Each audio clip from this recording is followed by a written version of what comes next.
Welcome to the problem solving session.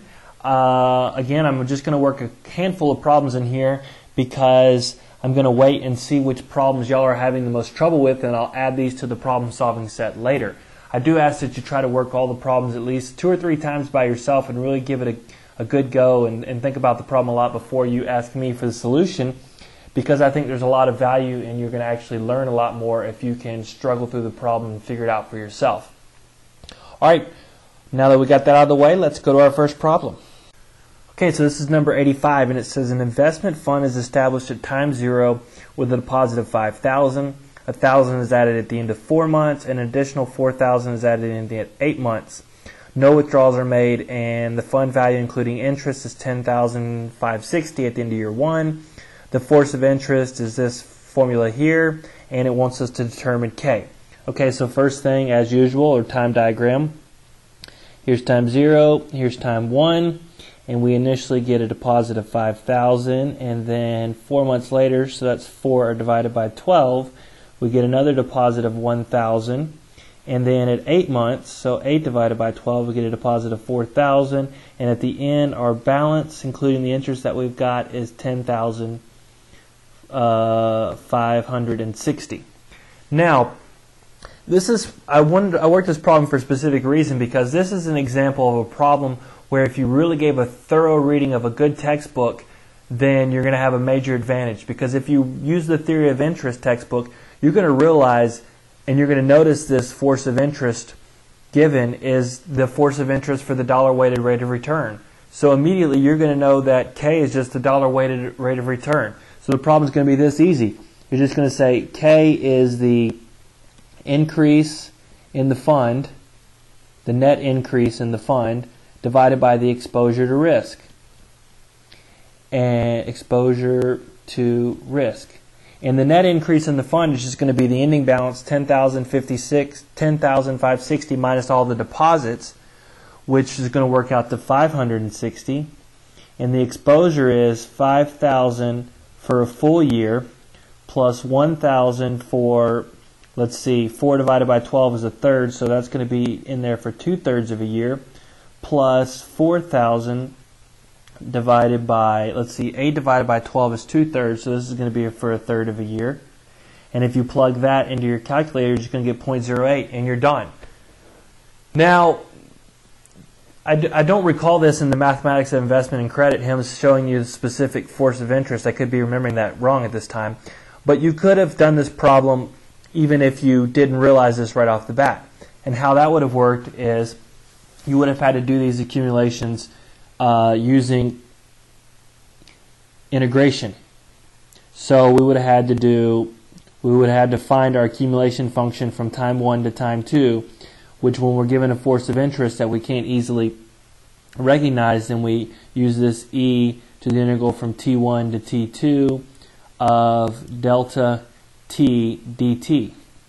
And so this is e to the integral from t1 to t2 of our k divided by 1 plus 1 minus t times k dt, okay, which is e to the integral from t1 to t2. Whoops, let me just actually go ahead and do that integration.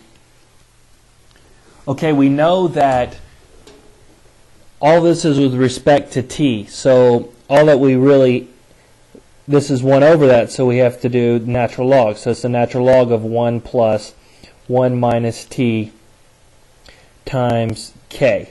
But now we think about it, if we were taking the derivative of this guy, we would do 1 over that guy times the derivative of this inside portion, which is obviously minus k. So here we have to divide by minus k. And there's a k in the numerator, so when we divide by minus k, we're just going to get minus 1, or just a minus sign out here. And this is going to be evaluated from t1 to t2.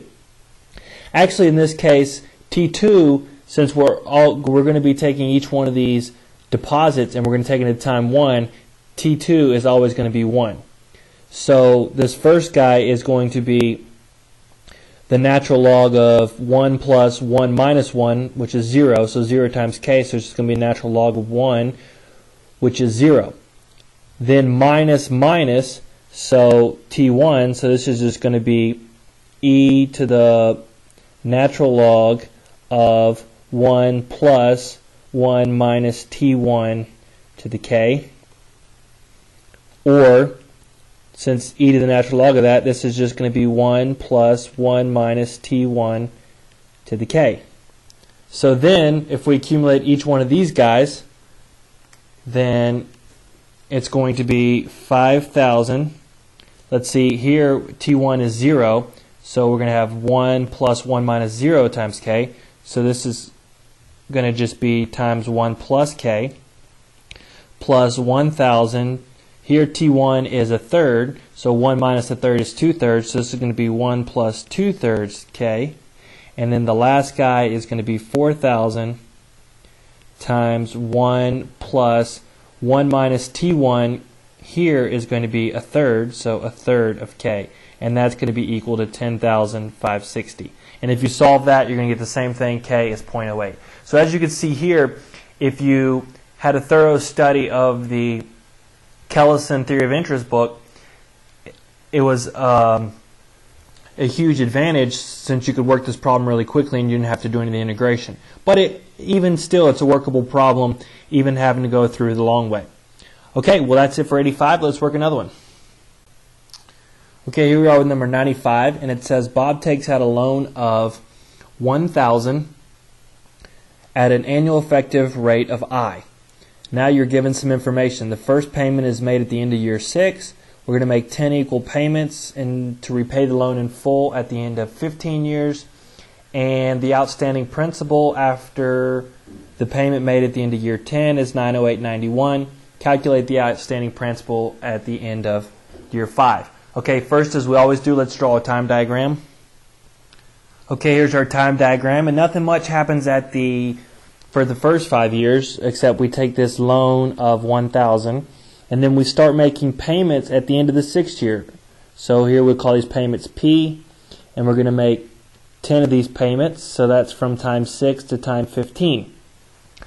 That's what our first bit of information tells us, and our second bit of information.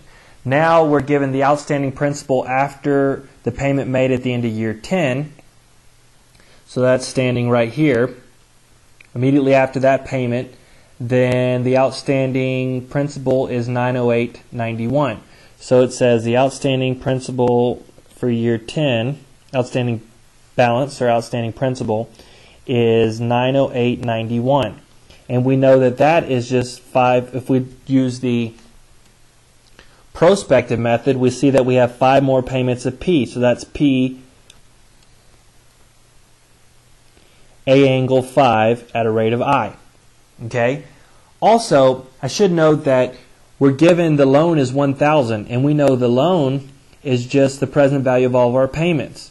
And the present value of all of our payments, well, we have 10 payments of P, so that's 10 A angle 10 of I, but that's actually valued here at time 5, so we need to discount that for 5 periods, so we do that by multiplying by v to the 5th, also at a rate of I.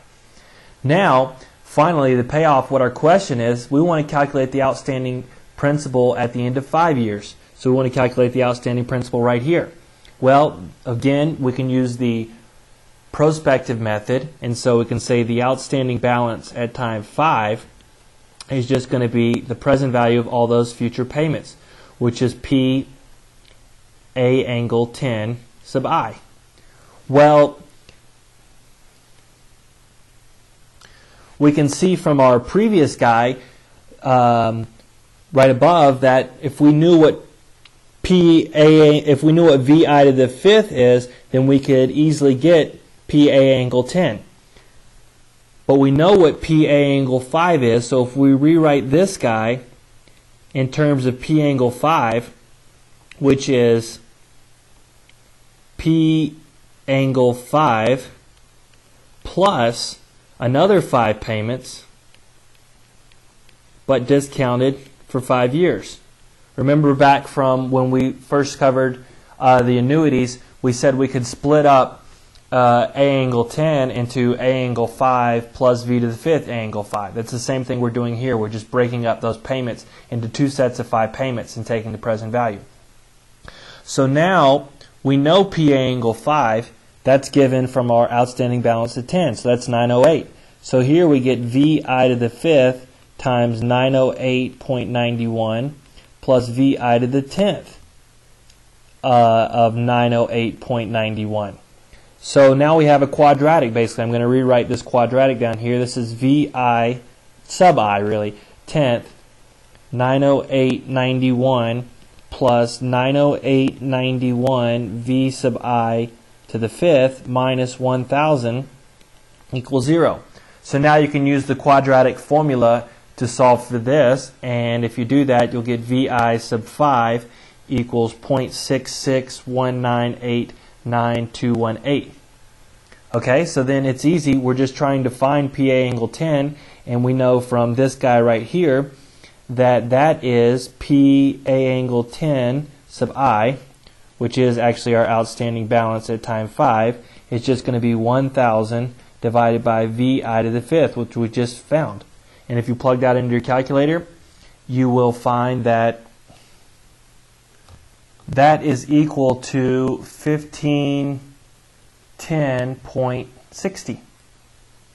Okay, that's the end of that problem. Let's work another one. Number 99 says Warren has a loan with an effective interest rate of 5% per year. He makes payment at the end of each year for 10 years. The first payment made is $200 and each subsequent payment increases by 10.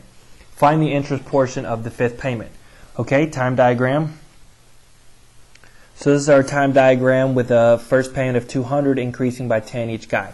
Now we want to find the interest portion in the fifth payment, which of course, if you remember, I sub 5 is the interest payment. The fifth interest portion of the fifth payment is just going to be the outstanding balance at the end of the fourth period times the interest rate, which is 0.05.